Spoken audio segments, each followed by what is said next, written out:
sana diyen nedir?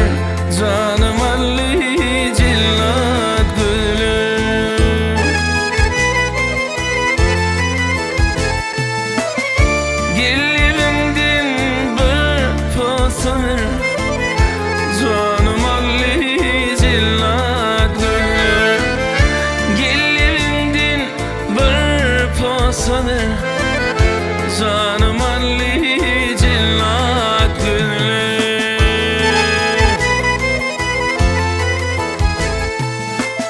Bilip bilmedin oyunu, güldü kasılcık tayını.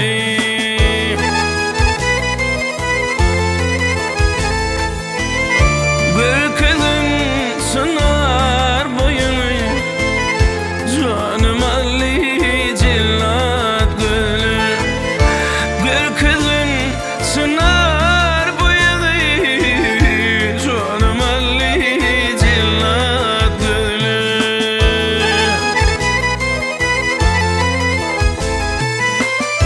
Senin bilin bağa girsin, çemin bağlar güller tirsin.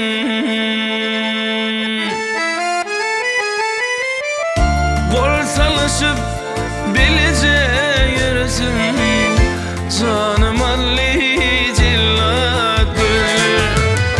El salışıp bile yürüsün, canım Ali Cillat gülüm.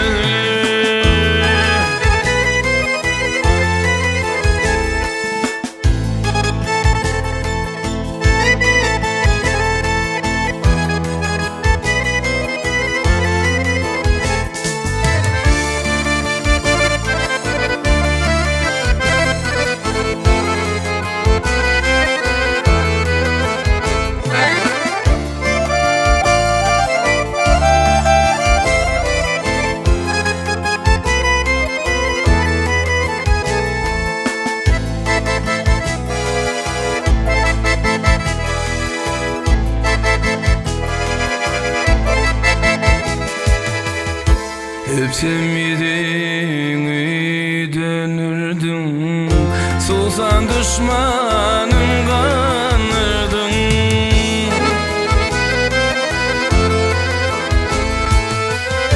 Aşık oğlanı yanırdın, canım Ali Cillat gülüm.